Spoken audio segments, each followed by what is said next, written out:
Okay, so he raises the issue of preferences, and he thinks preference is a big. If something has a preference, like it would like to be alive, and you're killing it, you're going against its preferences, um, and that raises issues about should you respect the preferences of other creatures. Trees don't seem to have preferences as far as we can tell, although that brings up all kinds of complicated issues. But rocks, pretty sure rocks don't have preferences. They don't have something they would prefer to be doing, whereas the animal would definitely prefer to be alive. So he thinks preferences is like a key part of thinking about whether animals deserve respect and whether they deserve to live. Um, so he says here, and then he has a little footnote.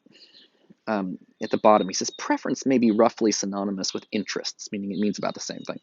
Um, but it is a better term for our purposes because it's less abstractly philosophical. Preference seems more personal, and it's the whole idea of a living creature's personal experience that's at issue.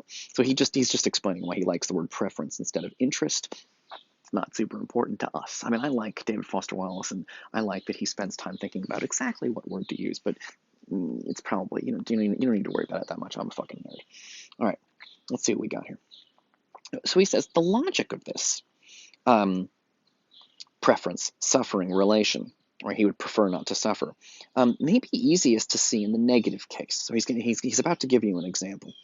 A negative case meaning, boy, how do I explain negative case? Negative case just means that it's like, if okay, you know what? I tell you guys to give examples. When I give you examples, you guys usually give me positive examples. So you'll usually be like, negative and positive are being used in an unusual way here you're not familiar with. You usually give, if you say, if you want an example of like people in love, right? You can use most people, almost all your examples are positive examples. Love is a really important thing in the world. For example, my parents are in love, and then you give examples of it or whatever. A negative example is when you say, love is so important. Look at people that don't have it. And then those are negative examples because you're proving love is important by looking at how bad life is without it. You see, because it's negative because it's without. So don't get hung up on that. But examples can be positive or negative. And you guys may be thinking positive and negative means like good and bad. But in this sense, this is like a philosophy use of the word negative. A positive example is love is important. Look how important it is to this person, to this person, to this person. Whereas a negative example would be look at how important love is. Look at these people who don't have love and see how terrible they're doing. That is evidence that love is important. Okay, so he's going to give you a negative case. He's talking about the relationship between preference and suffering, right? That the animals would prefer not to suffer. So he's going to give an example here, a negative example. If you cut certain kinds of worms in half, the halves will often keep crawling around and going about their veriform business. I'm pretty sure that means worms, as if nothing had happened. When we assert based on their post-op behavior, post-op is a joke, post-op means operation, like cutting them in half was like a surgical operation. These worms appear not to be suffering. What we're really saying is there are no signs the worms know anything as bad has happened or would prefer not to have gotten cut in half. So he points out that like if you cut a worm, some worms, if you cut them in half, they just sort of regrow. You take one worm, you cut it in half, and it just becomes two worms. There are creatures like that in the world. One of the things he points out is that a worm doesn't act like anything bad has happened. So it doesn't seem to have a preference. But the lobster has. There's no way to know if the worm didn't like being cut in half. But with the lobster, there are ways to know that the lobster doesn't want to be cooked because you can see it's clawing at the side of the thing. It doesn't want to be eaten. Okay, cool. Lobsters, though, are known to exhibit preferences. Experiments have shown, remember paper 3, your research paper? He's doing it right there. He talks about his own experience, which is great, but he also says experiments have shown that's exactly the kind of thing you could put in paper 3, is you talk about your own opinion and then you add in experts. David Foster Wallace is doing the same thing here that I need you to do in paper 3. Okay. So he says experiments have shown that they can detect changes of only a degree or two in water temperature.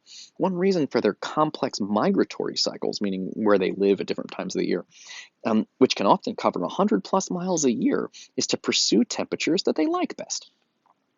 And as mentioned, they're bottom dwellers, meaning on the bottom of the ocean. and do not like bright light. If a tank of food lobsters is out in the sunlight or a store's fluorescence, that's the light bulbs, lobsters will always congregate, meaning gather, in whatever part is darkest. Um, fairly solitary in the ocean, they also clearly dislike the crowding that's part of their captivity in tanks, since, as also mentioned, one reason why lobsters' claws are banded on, when you buy a lobster, they have like rubber bands on their claws so they don't bite you. One of the reasons why lobsters' claws are banded on capture is to keep them from attacking one another under the stress of close quarter storage. So lobsters don't seem, if you see a lobster, it doesn't look like an intelligent animal. It seems closer to a shrimp than to a person. But David Foster Wallace points out that they absolutely do have preferences. Lobsters want to be in water of a certain temperature, and if you change the temperature, they will go looking for a better temperature to be in. They prefer darkness to light. So they have preferences, meaning they have things that they want. And when something has preferences, when something has wants, when something has desires, when something has interests, this raises ethical questions. Because what right do I have to ignore this living creature's preferences, right? This living creature wants something. It wants to be alive. It wants to be in the dark. It wants to be in a certain temperature of water. So if I go over there and take the lobster and throw it into boiling water, I am violating its preferences. Now, you also have preferences, right? I'm sure you guys have music that you like. I'm sure you would prefer not to be in pain. So it's terrible when someone violates those preferences. You would prefer not to be in pain. If someone stabs you in the arm, they are violating your preferences. It was your preference, your interest, not to be stabbed. So if somebody stabs you, that's against what you wanted to happen. And so you think and that's when you say to the person, you've done a bad thing. I didn't want this, and you made it happen to me, and you're a bad person for doing this to me. So it's your preference not to be robbed. It's your preference not to be killed. It's your preference not to be stabbed. And if somebody does those things to you, then you get mad at them and you say, you are a bad person because you have violated my preferences. That's a lot of what ethics involves, maybe even all of it. But the issue here is lobsters, it turns out, if you do a little upon, but they don't look like they have preferences. They just look like these weird alien bugs on the bottom of the ocean. And they don't appear to have preferences, but science tells us they do.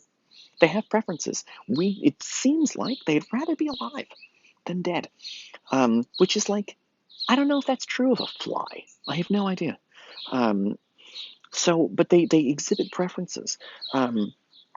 And so violating those preferences is like bad. All right, and that's what David Foster Wallace is doing here. Okay, so by the way, we only have 3 paragraphs left in David Foster Wallace, so we are closing in on the end.